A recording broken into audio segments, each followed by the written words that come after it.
You get into these really cool models and really cool economic theories and all of that about how you can actually get people to think and start to create in this way. Because when you're not paid, like say for creating music and songs and all of that, it loses some of the incentive. I mean, stuff still gets out there. But if there could be a way that you could get paid in, like say, any arbitrary thing, like in any token, like any coin, any point, that would be great. And so that's where you have the economy based around, points, or the attention points. Well, it's an idea that people tend to...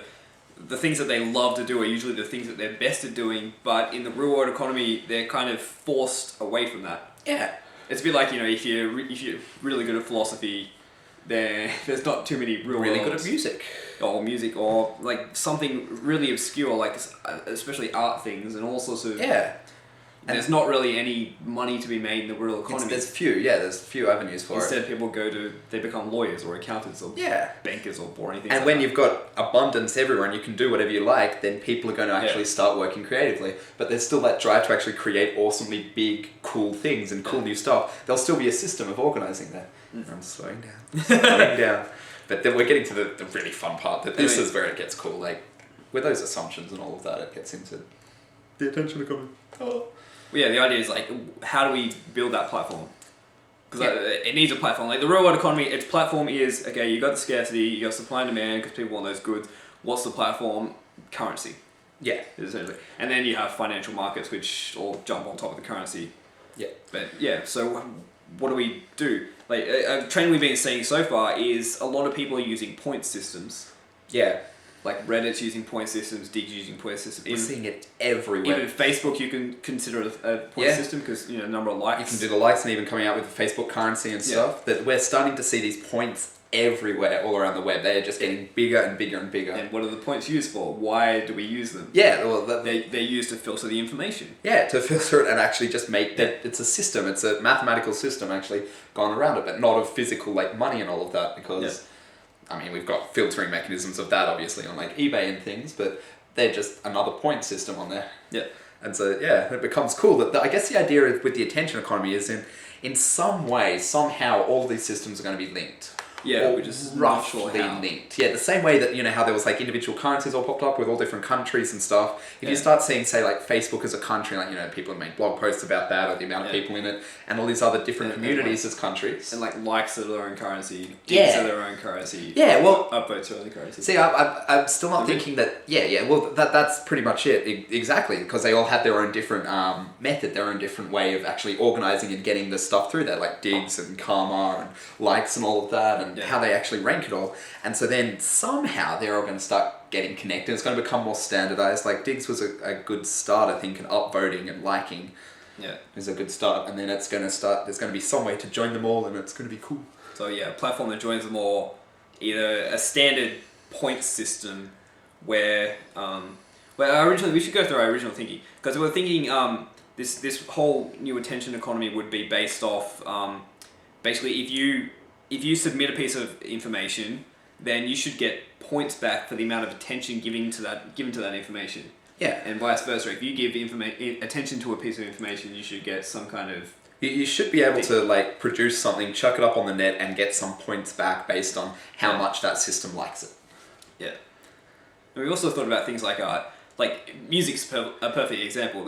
And all these blogs that are producing information and anyone who produces information, really they want people to give attention to it because there's such an abundance at the moment. Like particularly the whole underground music scene, I'm just call it underground, like open source music scene. What do you call it? Indie.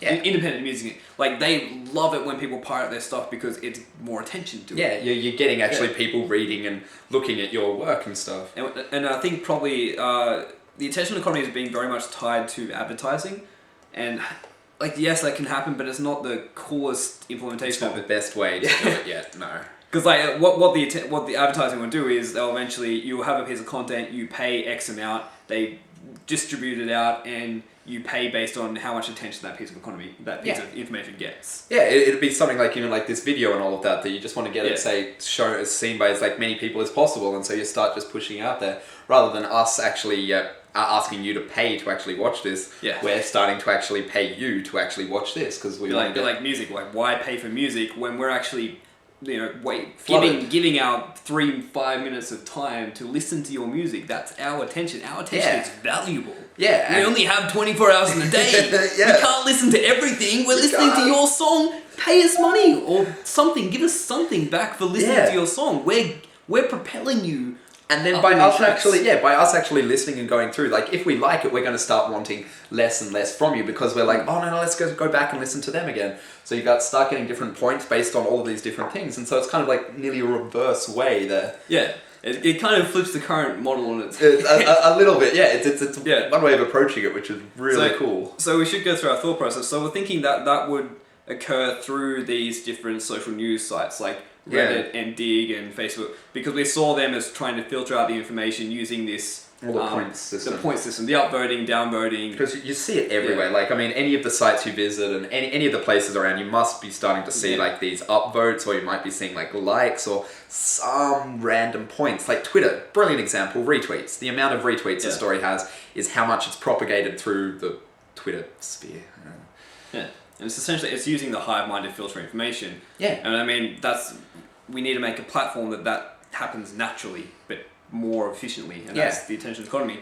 So then what was the next thing? I think linking it to services was the next thing. Oh, we came up with the cool idea of like, services going through, and then we had a look at this pretty cool site called ingenesis.com. Only just came across like literally about an hour ago. You have to read a bit more. Like this idea has been around for a long time. Very, very long time. We've only recently, like in the last year or two, come across it, I guess.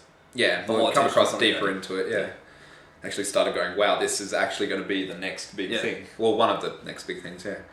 And this is where it came up to. It was just really cool that just in the past while I started thinking that, all of the outsourcing websites like Elance and Rent-A-Coda and I don't know, this is Odesk, yeah. Some of the big ones, And they're all together. They're about like, connecting people and doing like little tasks and stuff. That it might actually be possible to start up the attention economy by our heads are going back and forth. It might actually be possible to start up the attention economy by using that type of model rather than doing it through news, and rather doing it through that way, which is awesome. Hadn't actually considered that or actually like explored it. Well, we were getting into the service market because we're thinking like, you could like for say for Reddit, like Reddit's having an issue with their they don't have enough money, and the attention economy could potentially help save that in a sense. In a possible way, it's another way you can actually start monetizing different things. Yeah, because then we're thinking like you could somehow base Reddit upvotes on like because it kind of gives an indication of your attention. You can start buying and trading and doing all this. The other thing we didn't mention, attention. It shouldn't really be based on points. You can include that, but it should be based on how much time you actually spend reading it. Like time, like seconds. Yeah, you can do it through seconds. Hard to measure on a couple of them. Well, see, I think seconds will be like an initial way to do it and stuff going through there, but there still has to be a better way after a while. Yeah. And I think attention, like, it'd be cool to try a test that we've got this idea of like just a filtering mechanism just based on seconds and stuff, which must have happened online, but it'd be cool to try it out. Yeah. So wait, where was I?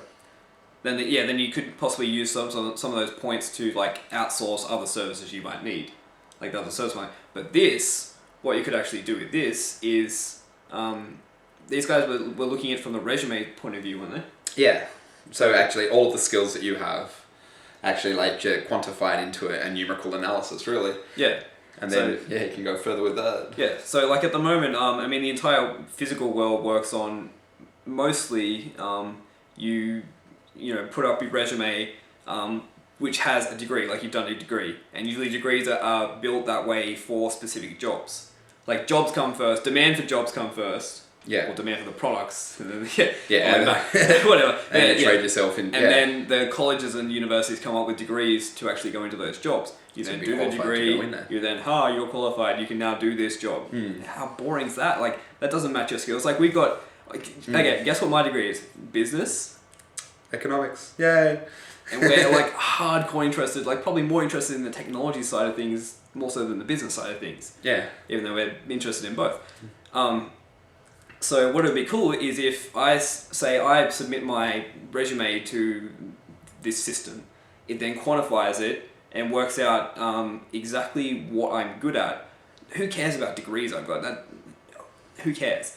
Yeah. I'm good that'd still be part of the system, what you actually supplied into it, but anything you do, like instead of just having that one signaling mechanism being the degree, or like your high school certificate or any other of these like other accomplishments, there's so few. Why not be everything you've ever done, your entire online personality, your entire online profile put into this mathematical formula? Like say you'd have to track the yeah, because you have to track going through, but it starts off just say with the degree or all the different subjects you did, they put in that, oh okay cool, you ranked this well in it, you did this well, and then you get given like a nice formula and a nice reason of what you could actually do. It's turning people into an algorithm again. Yeah, It's just like, but it's a good way to actually like say start processing it and doing it further and further. I mean, you want jobs that are tailored to what you're good at and what you've done a lot. well, that's the ideal. Yeah, that's the perfect People part. always say do what you love, but a lot of the times people don't do that because there's no money in what they love. Well, like imagine that, going back to the musician and the artist again, like if you could say that, put actually in the amount of time you've spent playing like playing music and all of that, and the amount of time you've been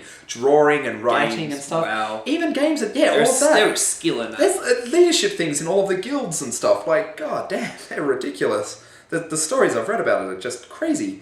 But if you actually, had that, like, that's a great, and then you check this site and it said, hey, this job is recommended for you. If you played this song, or if you created, like, a short piece that would be great with this, you get, say, 200 points. And then you're like, oh, cool, I'll do that. And then you can start working it out and building more models on top, and it's really cool. So let's go through it. You submit your resume, digitize it, work out exactly what you're good at. Anytime anyone has a particular thing they need, like a question they need answered, a particular service task, information task they need answered, they submit it to the system, it automatically routes it out. It could even split it up. Yeah. Like big tasks could be automatically split up. Yeah. It goes to those people, they then get pop off or whatever somehow, and then they do that task, they get points for it. It doesn't have to be any actual dollar amount, like it probably would be to begin with. But then you can actually create a new economy on top of that. Well, and the best part with it that I see with like big projects, as you brought it up, that say it's something like really complex, say like you wanted someone to write these articles, all these different blog posts and stuff, this is where you need to like encourage the entrepreneurial spirit and stuff, that if you say that, oh okay, I could complete it for this much, and then you're like, hey, I know I could get someone else to do it for this bit, and then you become the manager organizing people, like, how I was talking about like World of Warcraft, like, the guild leaders and all of that a lot of the time I'm sure they're just getting all the different people to actually work together. You do the same system with this, and then the system realize, oh, you did really well with that other management project and getting that stuff there. And so what happens is that, they send out another big project that, hey, instead of just doing this one musical thing, do you think you could compose this whole score? And you're like, I think I could, because I know these other people who are pretty good at actually contracting it. Instead of having it all just like purely mathematical, they're like the system build itself. Yeah, the system build itself. And so like, oh cool, then you get them to do it that way, and then you just go up another level and you just organize it further and further until you're getting into massively big projects. Yeah. And of course it won't be as hierarchical as like a total pyramid like that, because the best thing about it is it's totally flat, but there'll still be that entrepreneurial cool spirit dealy. Yeah. And once you actually earn these points by doing tasks, I mean, you don't have to you could cash them out for real world dollars, I guess. But in turn, you could just like say, if you need a particular service or question answered, you just say, throw it up, give it some points, it directs it out to whoever's best at it. That's what it does there. Well, it doesn't even have to be that way, because like say you just got 100 points for doing a musical score and stuff, then someone asks you to do like a few more. You say, well, those 100 points I earned before, I think I could actually create a job for say like 40 points and get good enough stuff to actually earn that other 100 points. You use arbitrage to actually go through. Okay. It's a point you keep yourself. That's where you get the cool entrepreneurial spirit. And this system, there's a supply and demand, which means it creates an equilibrium price for the points, which is what we've been racking our brains over, like, shit, how do you get that standard between, like, how much is a dig point worth versus an upvote on Reddit? Yeah, and this is a great way you can do it. It's essentially the system that works it out. This information is this valuable, this information is this valuable. You can utilize all of this stuff, it's brilliant. Yeah.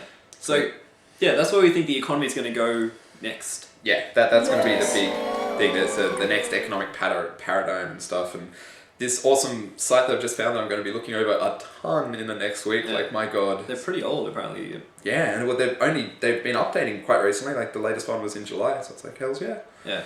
Sweet. Oh, well, we've been going on for a long time. Yeah, we talk very fast too. You might have to, like, slow it down. Love to do. Oh, well. Like Inception. Go watch Inception. That's a good movie. And our... thoughts are still very scattered on this attention. Oh God, yeah. We were it changed tonight. It literally just changed. Just then when we were speaking. Like, for me anyway. Half an hour ago, so I think. Yeah, Sweet. Oh well. Catch you guys next week. I'm Nathan Waters. I'm Tristan Grace. It's been High 45. Episode 25. Catch you next week. See ya.